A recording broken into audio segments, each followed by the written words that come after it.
san, ni, each. How's it, everybody? My name's Kyuubi, and welcome to the 7th episode of Kyuubis Korner, where I invite artists and cosplayers to talk about anime and Asian culture. Today, I'm joined by the veteran, the owner of CrappyKids, the Crap Master Chad. What's up, guys? Sound effect, baby. What's up? Before we get into it, if you guys haven't seen episode 6 with artist 7 sketches, please click above Chad's head. Here. There you go. There you go.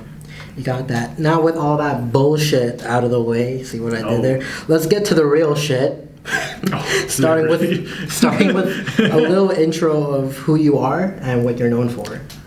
So I'm Chad. I do a brand called CrappyKids. Mm-hmm. I've been doing it for quite a while, maybe almost leading towards maybe 10 years about. So basically, it's a brand that kind of like my main goal is to prove, like, you know, if I can sell crap to someone and become successful, then no matter how silly your dream is, it's not as silly as mine's just trying to sell you crap. And that's just the basic guideline of what I go through to tell people, like, hey, you know, no matter what kind of idea or project or thing you want to do, just go and do it. You know, the hardest part I feel like is just people trying to start their projects. So they always have that kind of back end of like, oh, I'm not too sure, but I'm over here like, hey, you know, if I can do something this silly, go try your thing, you know. So that's just a small little thing about like what it is. But do you want me to go deeper into like how I got started or something like that? We can go a little bit deeper. I just want to interject real quick that it was all of your content and you having your own podcast called the Flush Hour Podcast. That's going to be linked below. But like I've been seeing all your posts for a while. Like, and then I was like, damn, I really want to start my podcast because I've had this idea for like so long, like to start a Kyuubis podcast. Right. I'm like, and then I remember what you were just saying, if you can sell crap or, you know, then what the fuck am I doing? So I'm like, god damn it. So I made my own podcast. And yeah, no, I'm happy that you're doing this project and you're doing your podcast because like I said, literally I feel like the hardest thing for a lot of creators is that they have a project or a thing that they want to do, but they're so caught up in not starting it for some reason. And I feel like a lot of that comes with maybe like, you know, like maybe insecurities, maybe things like they don't know how to start or they're just not sure what to do. But I'm over here like, you know what, just grab, like, you know, we don't need fancy equipment or something, just grab a phone, start recording. You know, if you gotta just record audio, use your mic from your phone or something. Dude, the technology's there. You know, and like even for me, like my podcast, I'm lucky that I do have my friend Chris, and he is a sound engineer and he does all of that, so he does have the right equipment for it. But even before we decided to do a podcast together and all of that, I was literally recording videos in my car, streaming on my phone, and I would take that as my audio and maybe make that into an episode or a podcast. You know what I mean? But like literally, I tell people, like, you know, you don't need to be so fancy with things. What's more important is the context of the content versus what's, you know, how it's presented. Yeah. So I feel like, you know, just go do your thing. And I'm glad you're doing yours, you know. Thank you. So awesome. Yeah, I'm sure many more episodes to come. Oh hell yeah. We're about to go to Japan. I just really wanted this episode. No, yeah. I'm really excited. I don't know if you guys can tell, but I'm really excited because we've been planning this for a while. Yeah, I mean, we've been talking about trying to do this episode for like a good minute, like, for your weekends or my weekends. But I really wish I was wearing my blue Naruto shirt that I got. I packed it for Japan already, so you already know I'm going to be wearing it there. But I mean, I do have this. I do have this Naruto. Naruto, is that what he's called? I call him Puruto. I forgot what he's called. Puruto. I didn't really have a good name for him, honestly. Naruto. I call him. What Hokage is he supposed to be? Pukage. There we go. Pukage. Yeah. So, but what number was he supposed to be? 5th or 6th? He's gonna be he was the 7th. 7th. So yeah, he's called 7th Pukage. Oh, 7th. Yeah, because I didn't have a really cool name for him, you know. So I was like, 7th Pukage, whatever. But yeah. That's dope. Well, I just want to let you continue your you talking about your entrepreneur journey. So you said it started about 10 years ago? Yeah, I mean, so when I first started, it was basically me just trying to like figure out like what I wanted to do right after high school kind of thing, you know. So then I was like, hey, why don't I just start a clothing company, whatever. And I always made this joke about it back then. It was like starting a clothing brand was the equivalent of starting a music band. Oh yeah. You know what I mean? You'd be like, hey, I got a t-shirt Yeah, brand, yeah, you know, yeah. like let's get some chicks and all that, whatever. You know what I mean? With the brand, but it was like more so like you treated like a band, like you had a band. So I had my group of friends and we'd all like do events. We did like local events like Art and Fleet, Night Market and stuff like that. And just went from there, and it was off to the races. I had this idea, basically my brother would do these, like back in high school he would do these CDs, blank CDs, and he'd burn CDs for people, right? You make your list, send it to him, and he'd make a list for you, and whenever he would give the CDs back to my friends, he would draw this little poop icon on it, and he would call it Crappy Records. And so when I came up with the whole concept of what I wanted to do, I was like, maybe like let me take some of that crappy side of it and then put my take on it with the whole story of like, I want to prove that if I can sell crap to people. So it kind of was a little bit of both, and then I combined that, and then we just started doing events and stuff like that. And basically what happened was I did that for a good run. It was mainly clothing and all of that, and it got to the point where I got burnt out. Within, I think it was like about a 5-year run, then I got burnt out, and I was like, I wasn't really in it anymore. Like my mindset was like, it was like a little different because I was in it for the wrong reasons. Like I just made the example of like, like in it for the band and like, for like the chicks and whatever, like going out and like making a name of yourself and make money, right? Like that. So that was the reason, but it wasn't a good stable reason to keep myself motivated. So by the tail end of it, I just felt burnt out. I'm like, what am I doing? I'm just going month to month, day to day, being like, all right, I'm making this product for what? Like, like what is this doing? Like for anything? And so I was like, let me just take a step back, and decided to just like take a break from it for 2 years. And it wasn't until like maybe a year and a half ago I decided to come back, and that's where we kind of are today. I'm in my kind of comeback of this whole like starting it fresh and everything like that. So that's where we kind of are now, Nice. I think when did I first meet you? Like last time I saw you, or when we first met, right? Maybe that's what you're trying to say. I think it was KawaiiCon 2000. So there was only like one KawaiiCon that I actually did a booth in, honestly. Oh, really? It was KawaiiCon 2014. Maybe it was on. That's when I had my full booth. Any other KawaiiCons after that was just like I showed up in someone else's booth. Oh yeah, okay, yeah, I remember that. So maybe it was like rogue with that, because my first KawaiiCon was 2015. Okay. Or so. Yeah, so it might have been just you just see me one of those. Just Yeah. like a co-booth kind of thing. Right. I remember giving you some, like Naruto stickers, right? I know. And then I've been doing my Naruto events for like 3 years now, and you've been a sponsor, and I'm like, it's one of the sponsors for my Naruto panels and photo shoots that I'm just grateful as fuck.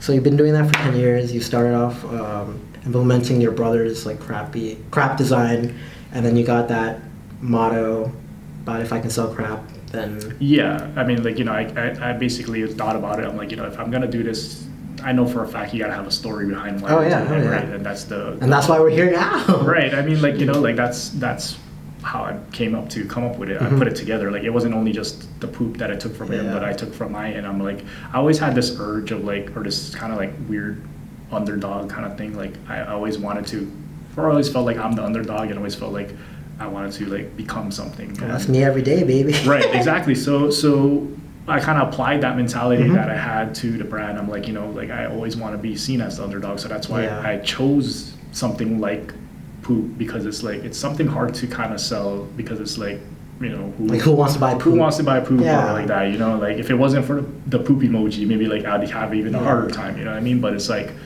it's a hard sell, but you got to sell it in a certain way. And I've been trying to figure that out, and just like doing things to figure out how I can do that. So if I can do this, something this crazy or whatever, or this kind of like weird, your thing shouldn't be that bad either. So like, so I want to lead by example in a sense, and that's why I chose that topic. It's just, I was talking about it with Seven Sketches like after our podcast 2 days ago or whatever.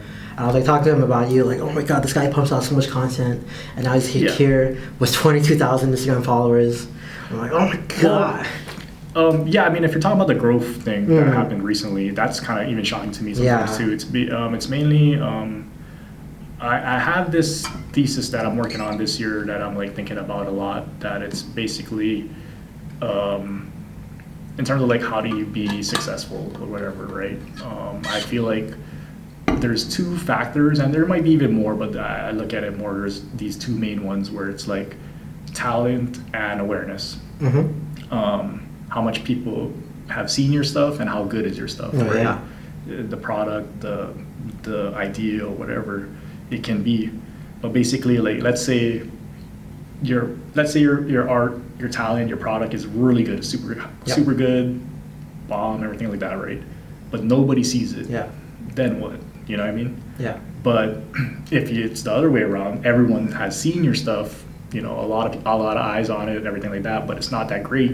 The market decided that it's not that great. Then what, right? So it's like now you need a little bit of both, I think.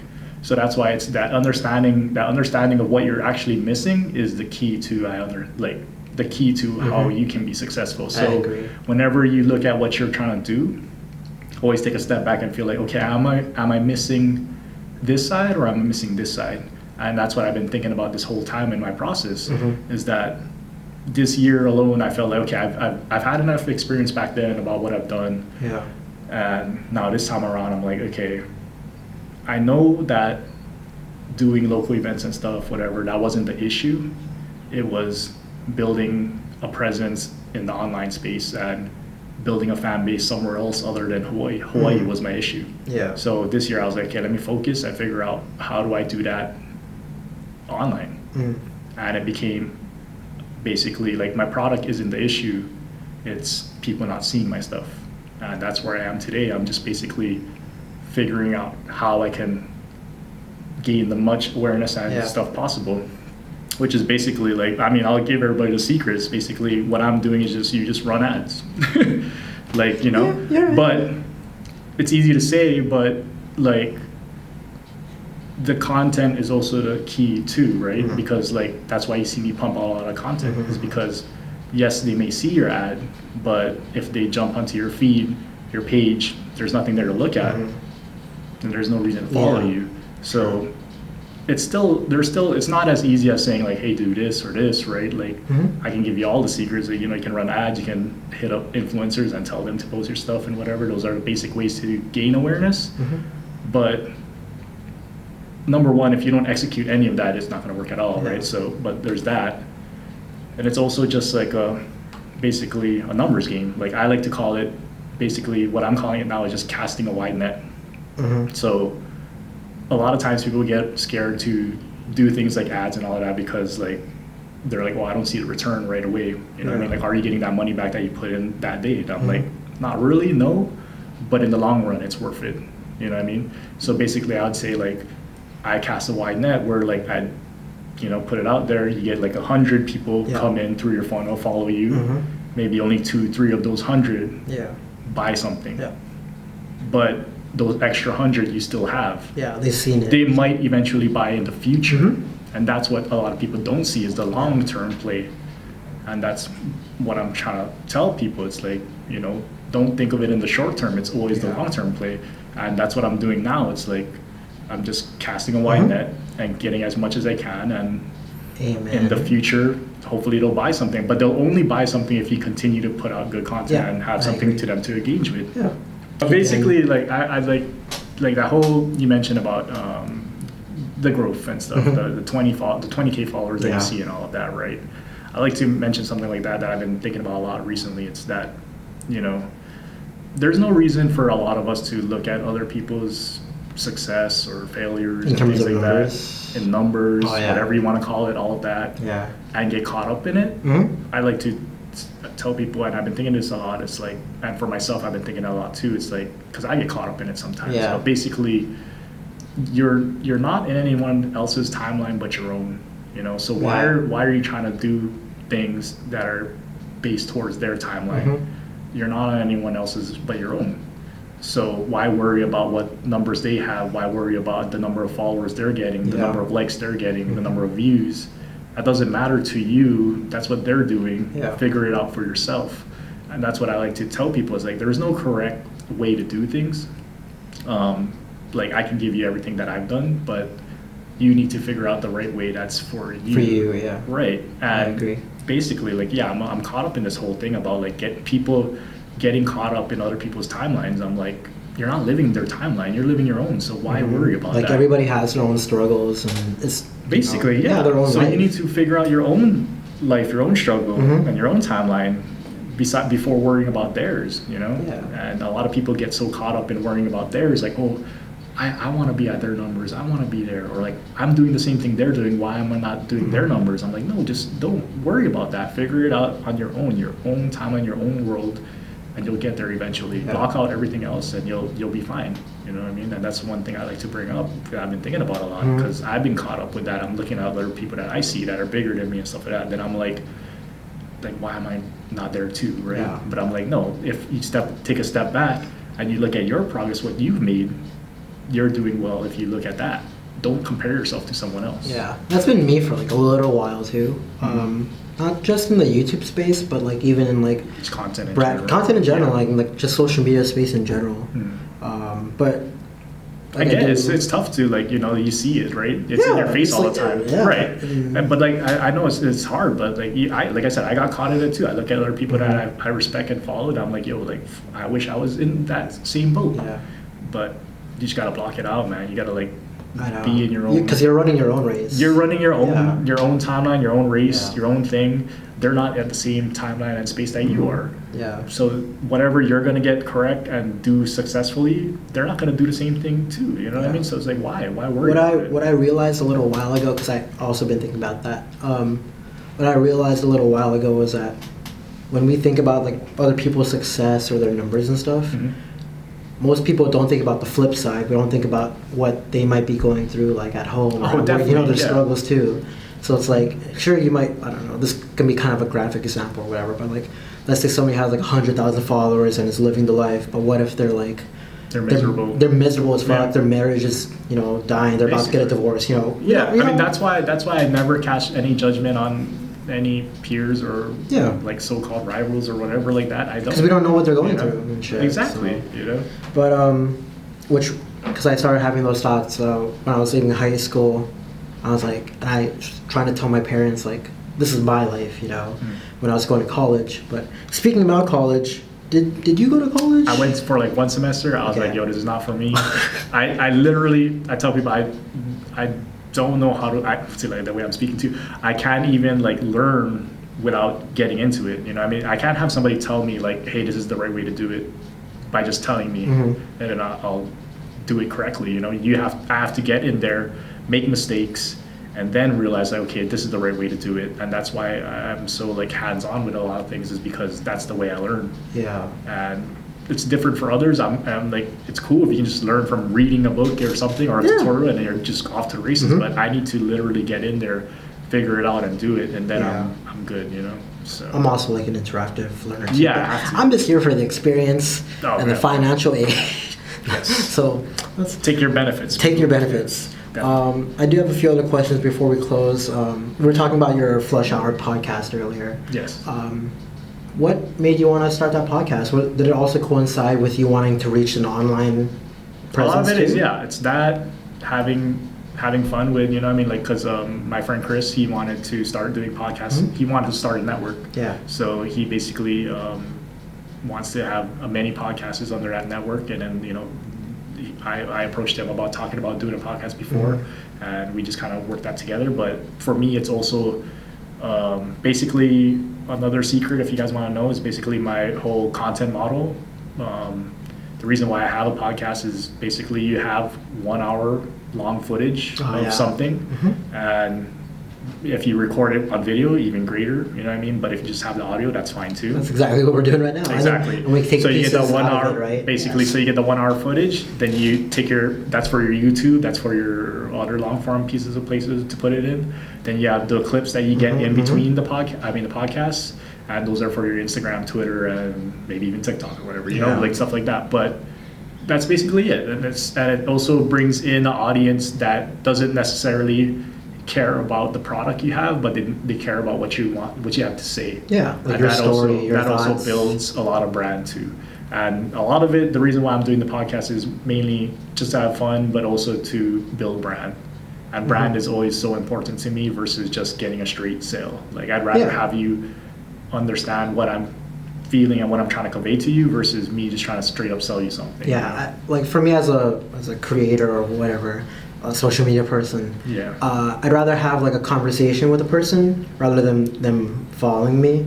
If that makes sense, like them as a number. I'd rather like interact with them. You know what I mean? Yeah, I mean, and the interaction is always key. You know what I mean? It's always key.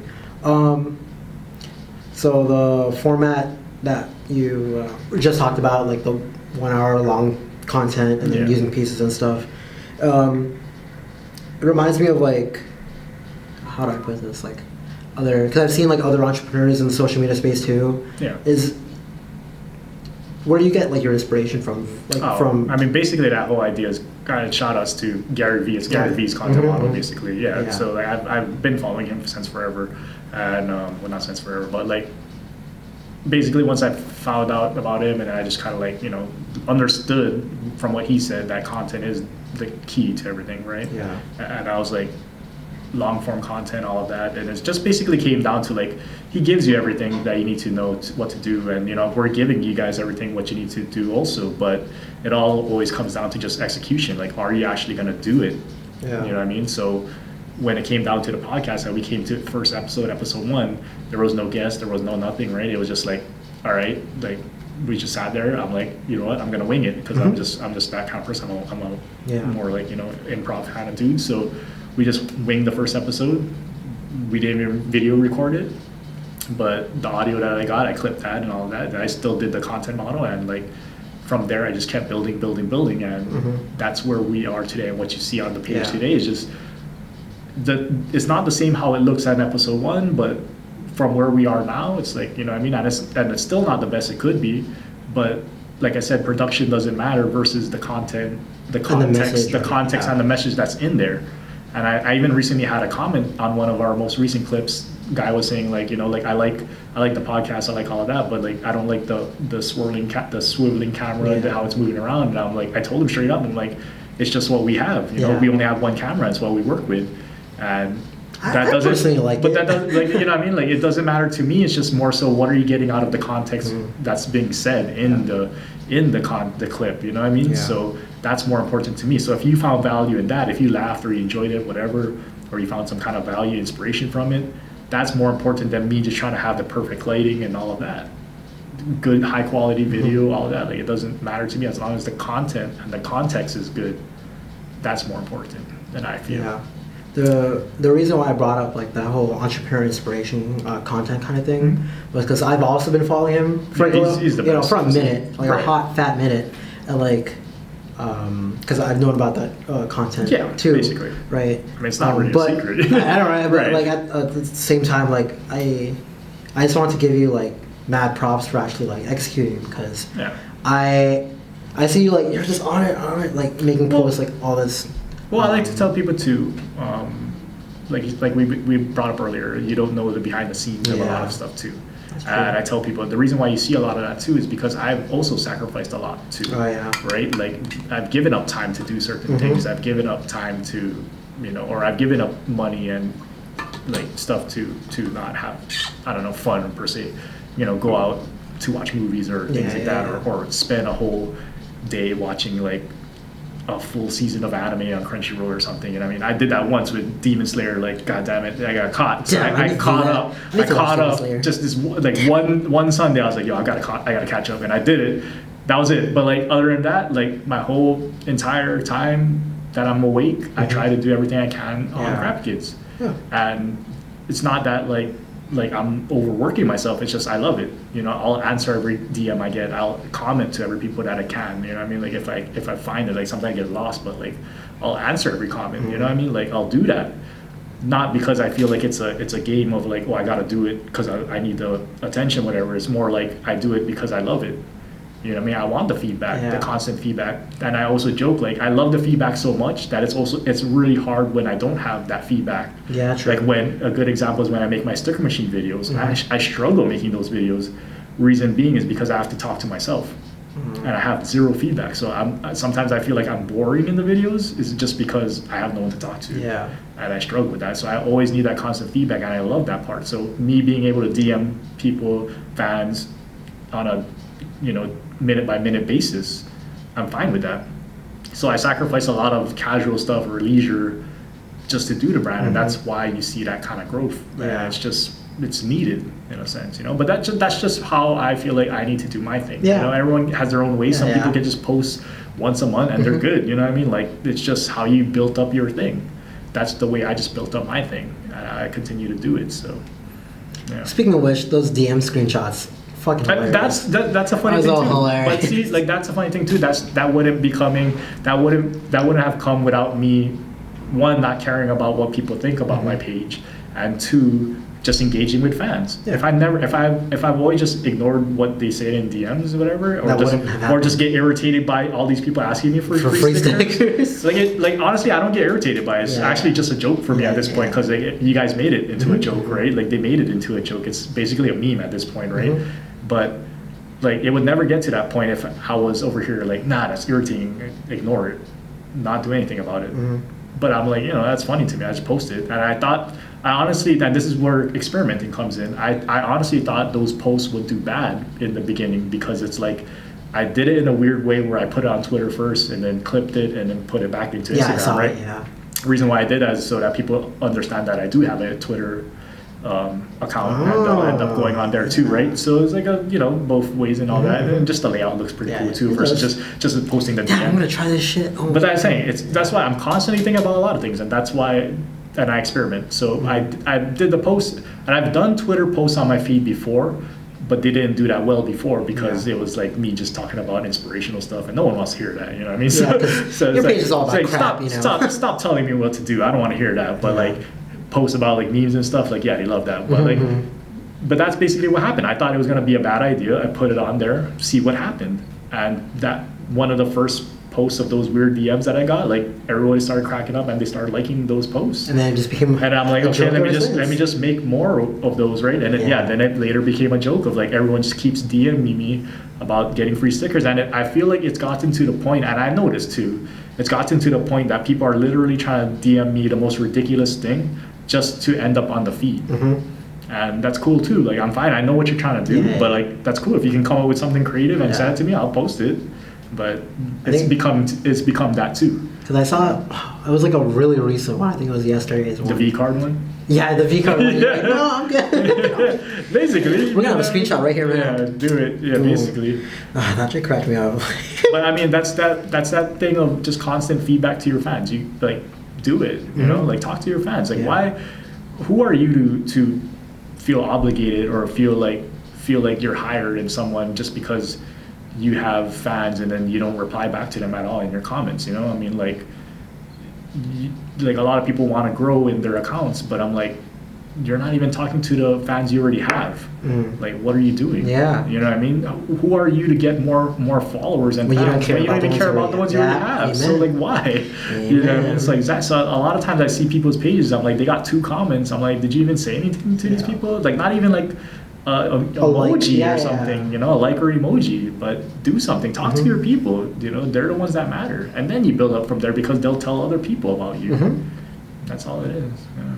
I think that's one of the reasons why I like being like a micro influencer, because with a small audience, you're not more likely, but like the engagement and the interaction, like, even though I've only had like 1,000-ish followers on my pages, I still get a pretty good amount of like daily DMs, like constant people just checking up on me and stuff, or viewing my story. So it's really dope. We've been here for a fat minute, so we're gonna start closing. Let's do the automatic. Do you have any last words for young entrepreneurs or our audience? And closing thoughts to just wrap it like a burrito, Chad. I mean, my biggest thing to tell people is basically, you guys just need to start. That's my biggest pet peeve, like in the entrepreneur space, I guess you would say, is just starting. I hear every time, and I get DMs from people too, like, oh, what about this? Like, are you scared of doing this? Are you scared of using that character? Like, what about this? Like, isn't there any like laws or whatever in this? I'm like, yeah, don't worry about that. Like, you know, worry about it when it comes up or something, you know. But like, starting is always the hardest part. I tell people for anything you do, projects, entrepreneur, whatever. Starting is always the hardest part. But once you're in it and you started, smooth sailing from there. You know what I mean? But the biggest fear is every time you're like, oh, I don't know how to start, or I don't know what to do. This fails? What if this fails? Yeah. I'm like, but you're not gonna know until you do it. You're not gonna know if you're gonna fail or not unless you do it. So every time I've been saying this, and even in my podcast, I'm like, yo, just go fucking do it. I swear, like, go fucking do it. Or you have that idea in your head, just fucking start. Like there's nothing to be afraid of. Like what someone's gonna say, oh, that idea sucks in your comment. I'm like, boo-hoo. Like, right? Like, you know, just, you won't know if your thing is good or not unless you start. So why are you preventing yourself? The biggest one is, why are you already saying no for the customer or the fan before you even did anything? Basically, man, just start. Amen. Start. Fucking start. I see you in the back. I see you in the back thinking about your idea. Do it. I see you taking a crap. Watching CrappyKids. I see you trying to do your origami entrepreneur idea. Direct to consumer origami brand. Started already, god damn it. Someone's actually gonna do that, and we're gonna look back at this podcast. But we're gonna wrap this up. So where can people find you? All your social media links you have? At CrappyKids, Instagram, Twitter, Facebook page, I guess. All of those will be linked. TikTok. We're black. Yo, you can't see me. I camouflaged. In the back. All of his social media links are going to be down below. Find me on TikTok. I'm testing that out right now. I don't know. I don't do any weird stuff in there. I'm just reposting stuff that I have on my thing, but I'm on there. I'm looking at it. That's dope. I'm looking at it. I can't wait to get on there too. But are there any other places besides your website that people can find your merchandise? Like website is the best way to do it, unless you go to local events like cons and stuff. Yeah. So those are also going to be linked down below. Thank you guys so much for watching this video. If you guys love anime or Asian culture, please click the subscribe button right over here and join the Kyuubi cult, the most lit anime fam in Hawaii and soon to be Japan. Anyways, my name is CrappyKids saying sayonara.